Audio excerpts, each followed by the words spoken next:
C'est léger. C'est mon début de Lox, on va dire. Ouais, début de Rasta. Yo tout le monde, bienvenue sur Pretty Locks, c'est Divo. Aujourd'hui on se retrouve pour un nouveau PLS. Je vous l'ai annoncé il y a quelques jours sur ma chaîne, on va parler des locks d'un ancien membre des XV Barbares. Pour ceux qui ont vu le post, vous savez que je vous parle de Chebet. Dans cette vidéo, je vais vous expliquer comment faire pour avoir des locks qui ressemblent à peu près à lui. Comme vous le savez, on ne peut pas avoir exactement la même chose que quelqu'un, donc on va se contenter d'un à peu près. Fini le blabla, on est parti pour ce PLS numéro 19 sur les locks de Chebet. Let's go!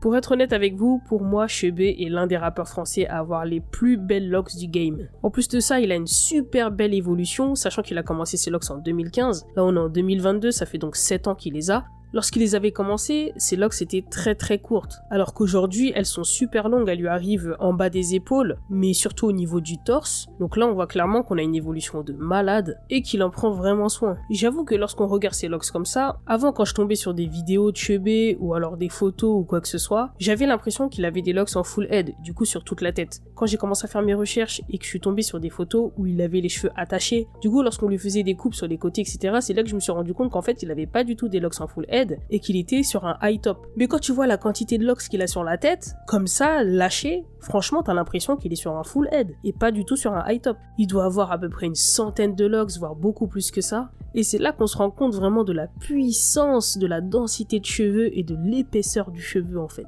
Après c'est une question de logique, plus t'as une faible densité, moins t'auras de locks, plus t'as une forte densité, plus t'auras de locks. Après tout dépend également de la taille des locks que tu veux. Mais si je me cale juste sur le cas de Chebet et que je te mets du coup une ancienne photo de lui lorsqu'il avait pas encore ses locks, je te dirais ici qu'il a une densité qui est forte. Après pour l'épaisseur je pourrais pas vraiment te dire parce que vu que je n'ai pas vraiment de photos de près, genre tu peux pas savoir comme ça en fait pour l'épaisseur des cheveux de quelqu'un. Mais en gros, ce qui explique le grand nombre de locks qu'il a alors qu'il est juste sur un high top, c'est vraiment le fait qu'il ait une forte densité en fait. Ensuite, en ce qui concerne vraiment son type de cheveux, là on est sur du 4C. Au niveau de l'aspect général des locks de Chebet, vous remarquerez qu'il a des locks qui sont plutôt fines, ou qui se rapprochent un petit peu de locks de taille moyenne. J'ai juste un petit point à préciser par rapport aux locks qui sont plutôt fines. On a tendance à beaucoup entendre le fait que lorsqu'on a des locks fines, elles ont tendance à s'affiner avec le temps, encore plus qu'elles ne le sont, et du coup à se casser. Ça c'est clairement un mythe qui a été véhiculé pendant très longtemps. On va prendre un exemple tout bête, les micro-locks, les sister locks, ou encore les brother locks. Ce sont des toutes petites locks qui sont très fines, et pourtant, il y a des personnes qui ont des locks qui descendent jusqu'en bas du dos. Ça tient avec le temps, et ça fait des années qu'ils les ont. Donc peu importe la taille des locks que vous avez, peu importe leur épaisseur, ce n'est pas l'épaisseur qui fait que la lock tient ou pas, c'est en fait tout simplement l'entretien que vous allez faire derrière. Ah, c'est léger, c'est only the gang. Only the gang shit. Je suis avec mon gars Bloka, mon gars DK. C'est léger. C'est mon début de Lox, on va dire. Ouais, début de Rasta.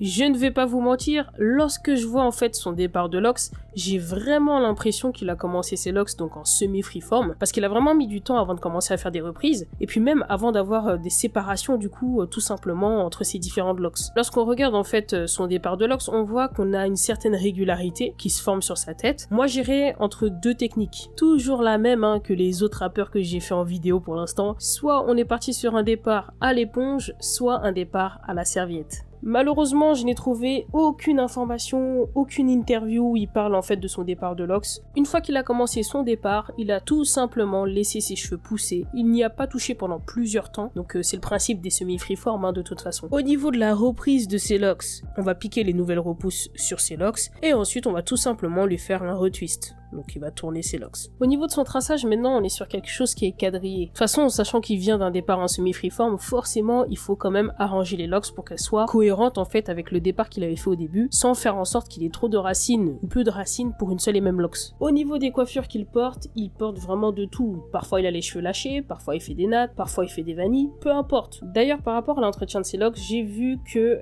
il se faisait coiffer par Tourne tes locks, donc je vous mets leur Instagram en bio si jamais vous voulez voir un petit peu son compte. Bref, Bref, après ça, il n'y a rien d'autre de spécifique à rajouter en fait par rapport au locks de Chebet. Franchement, il a une super belle évolution sur cette année. C'était le dernier mot de la soirée et on se revoit pour le prochain PLS et la vidéo du dimanche du coup.